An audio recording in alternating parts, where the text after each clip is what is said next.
찬송가 500장입니다.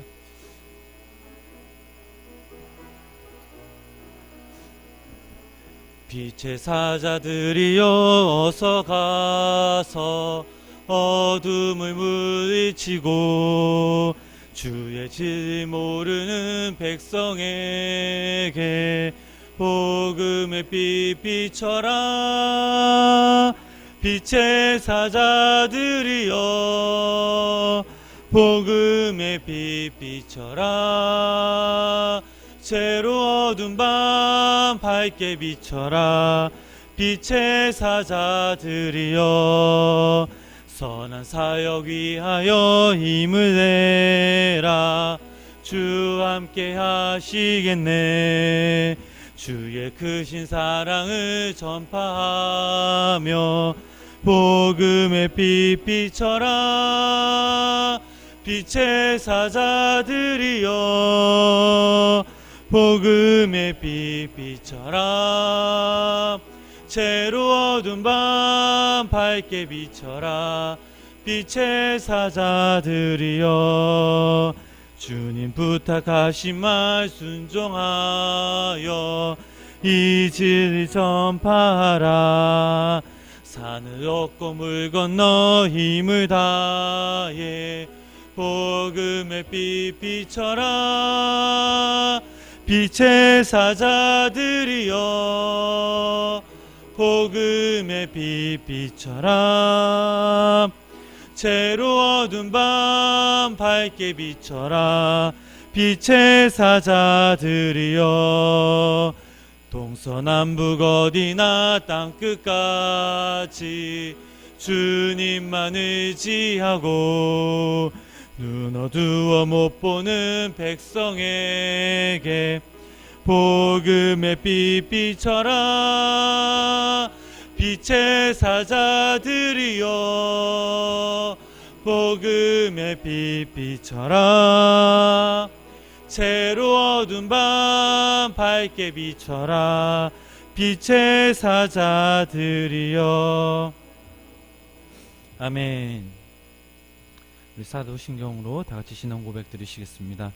전능하사 천지를 만드신 하나님 아버지를 내가 믿사오며 그 외아들 우리 주 예수 그리스도를 믿사오니 이는 성령으로 잉태하사 동정녀 마리아에게 나시고 본디오 빌라도에게 고난을 받으사 십자가에 못 박혀 죽으시고 장사한 지 사흘 만에 죽은 자 가운데서 다시 살아나시며 하늘에 오르사 전능하신 하나님 우편 앉아 계시다가 저리로서 산자와 죽은 자를 심판하러 오시리라.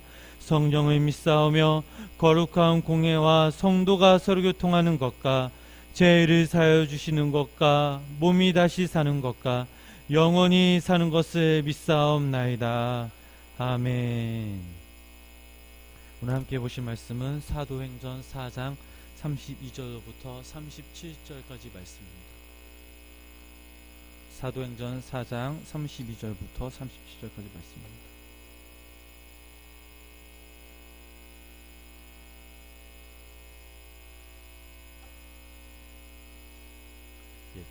다 찾으신 분 우리 다 같이 함께 합독하시겠습니다. 믿는 무리가 한 마음과 한 뜻이 되어 모든 물건을 서로 통용하고 자기 재물을 조금이라도 자기 것이라 하는 이가 하나도 없더라. 사도들이 큰 권능으로 주 예수의 부활을 증언하니 우리가 큰 은혜를 받아 그 중에 가난한 사람이 없으니 이는 밭과 집 있는 자는 팔아 그 판 것의 값을 가져다가 사도들의 발 앞에 두매 그들이 각 사람의 필요를 따라 나누어 줌이라. 구브로에서 난 네이족 사람이 있으니 이름은 요셉이다. 사도들이 일컬어 바나바라 번역하며 위로의 아들이라 하니 그가 밭이 있음에 팔아 그 값을 가지고 사도들의 발 앞에 두니라. 아멘. 할렐루야. 오늘 귀하고 복된 주의 이 새벽에 주님들과 함께 예배드린 성도님들을 사랑하고 축복합니다. 오늘 이 시간에도 하나님의 사랑이, 하나님의 은총이 여러분들에게 임하시기를 주님의 이름으로 축원합니다. 오늘 말씀을 읽어보니 초대교회 교인들의 모습이 다시 한번 나옵니다. 32절 말씀을 보니 믿는 무리가라는 단어가 나옵니다. 이 말씀은 일반적인 성도를 뜻하는 말씀이지만 여기서는 특별히 사도들의 설교를 듣고 주님을 영접한 사람들에게 사용되어지고 있습니다. 초대교회 성도들은 각자 다른 성장 배경과 정서적인 감정을 가졌지만 부활하신 예수를 구주로 고백함으로 같은 믿음을 소유할 수가 있었습니다. 초대교회 성도들은 모든 물건을 통용하고 자기 재물을 조금이라도 자기 것이라고 하는 사람이 없었습니다. 또한 자신들이 처분한 밭과 재물을 이 사도들의 발 앞에 두었습니다. 어떻게 이런 결과가 생겼을까요? 33절 말씀을 읽어보니 그들이 하나님께 큰 은혜를 받았기 때문입니다. 성령의 강한 임재로 인해 이런 결과가 생긴 것입니다. 이것은 장차 완성돼 하나님의 나라의 모형입니다. 한 마음과 한 뜻이 생겨난 믿음의 공동체의 모습을 보여준 것입니다. 우리가 좀 더 깊이 생각해 보면 우리가 가지고 있는 모든 것은 내 것이 아니라는 사실입니다. 모든 것이 주께로 왔음을 고백해야 될 줄 믿습니다. 바라옵기는 여기 본 우리 성도님들이 살아가시면서 물질의 노예가 되지 않도록 내 이익을 추구하기보다는 서로 함께 사랑하며 살아가는 생명나무 교회 성도님 되시기를 주님의 이름으로 축원합니다. 오늘 본문 말씀 마지막 말씀 36절 37절을 우리 다 같이 함께 읽어보시겠습니다. 구브로에서 낳은 네이족 사람이 있으니 이름은 요셉이라. 사도들이 일컬어 바나바라. 번역하면 위로의 아들이라 하니 그가 밭이 있음에 팔아 그 값을 가지고 사도들의 발 앞에 두었더라. 아멘. 유난히 초대교회인 중 한 사람의 이름이 눈에 띕니다. 그 사람은 바로 바나바였습니다. 바나바는 헬라어 이름으로 그의 히브리 이름은 요셉이었습니다. 오늘 본문 말씀을 보면 바나바가 특별한 일을 행한 것은 아니었습니다.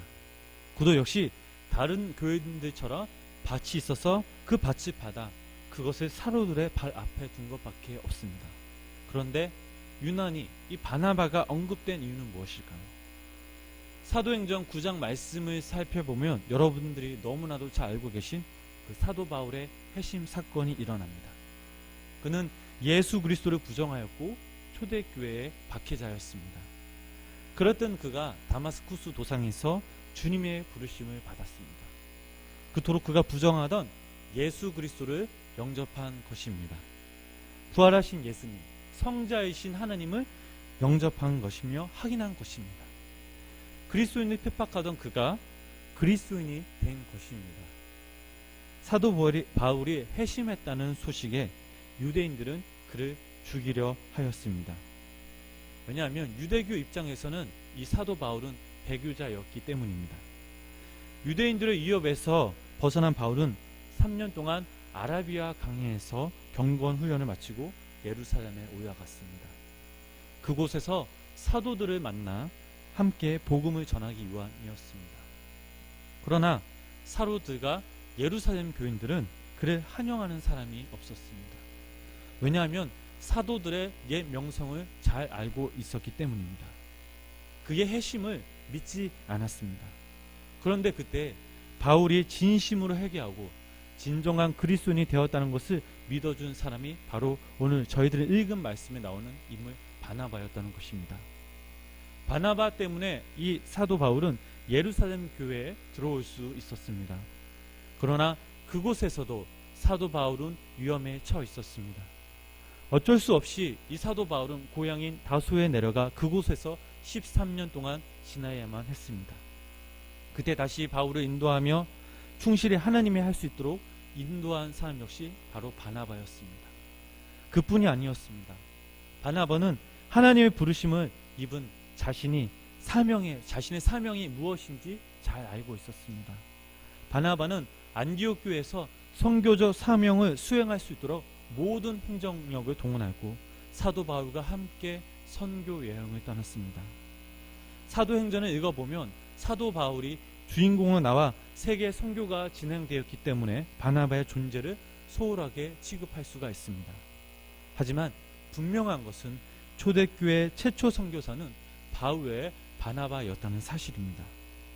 이처럼 사도 바울에서 인생에서 이 바나바 인물이 등장하지 않았다면 바울은 결코 위대한 사도 바울이 되지 못했을 것입니다. 사도 바울 못지않게 바나바가 없었다면 세계 선교는 꿈도 못 꿨을 것입니다. 하나님께서 이 사도 바울을 위해 오래전부터 그의 인생길에서 이 바나바를 예배해 두셨음을 우리는 알 수가 있습니다. 우리들도 하나님께서 예배하셔서 믿지 않은 영혼들에게 이웃사람과 또한 땅끝까지 복음을 전해야 하는 선교적 사명이 우리들에겐 있습니다. 꼭 나가야지만 선교가 아닙니다. 누군가를 보낸 것도 선교입니다. 우리 가정에 믿지 않은 친척들을 위해 기도하며 전도하는 것도 선교의 일부분입니다.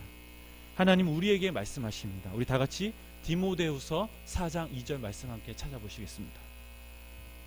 디모데후서 4장 2절 말씀입니다.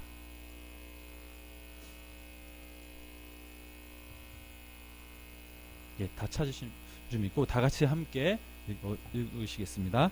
너는 말씀을 전파하러 때를 얻든지 못 얻든지 항상 힘쓰라.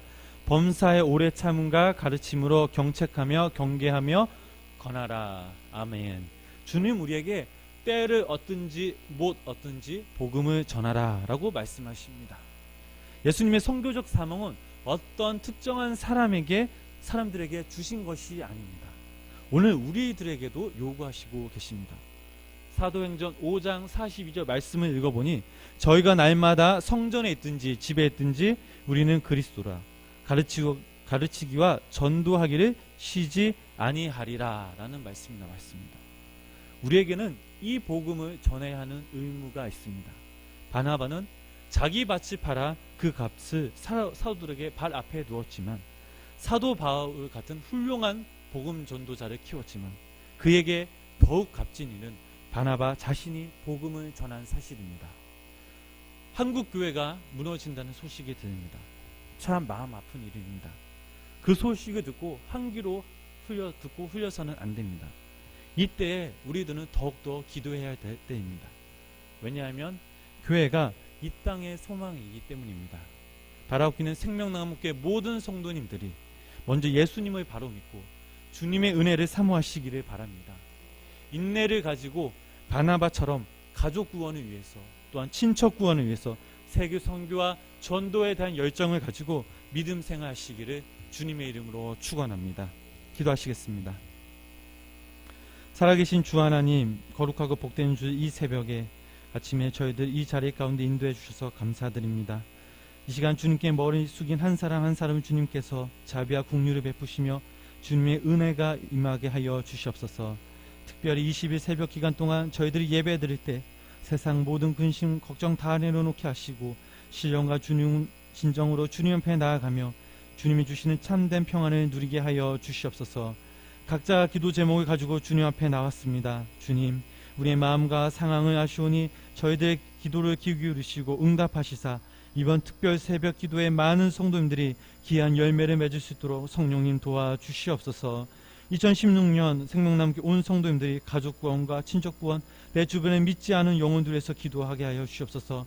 우리가 먼저 예수를 잘 믿게 하시고 그들을 위해 늘 마음에 품으며 기도하며 전도하게 하여 주시옵소서. 내가 먼저 본이 되게 하시고 내가 먼저 본이 되게 하셔서 우리들 사용하셔서 주님의 사랑이 저희들을 통해 예수님의 향기가 전파되게 하여 주시옵소서. 오늘 저희들이 드려지는 예배를 받아주시사 불같은 성령을 허락하시고 병든 자에게는 새 생명의 기쁨을, 약한 자에게는 독수리의 날개 같은 강건함을, 고통 있는 자에게는 주님의 치유함을 부어 주시옵소서. 말씀을 전하시는 담임 목사님과 예배의 순서를 맡은 모든 성도님들을 기억하시사 생수의 강이 흐르며 은혜가 넘치는 주 예배 되도록 성령이 인도하여 주시옵소서. 이 시간 함께 하신 주님을 찬양하며 예수님의 이름으로 기도드렸습니다. 아멘. 이 시간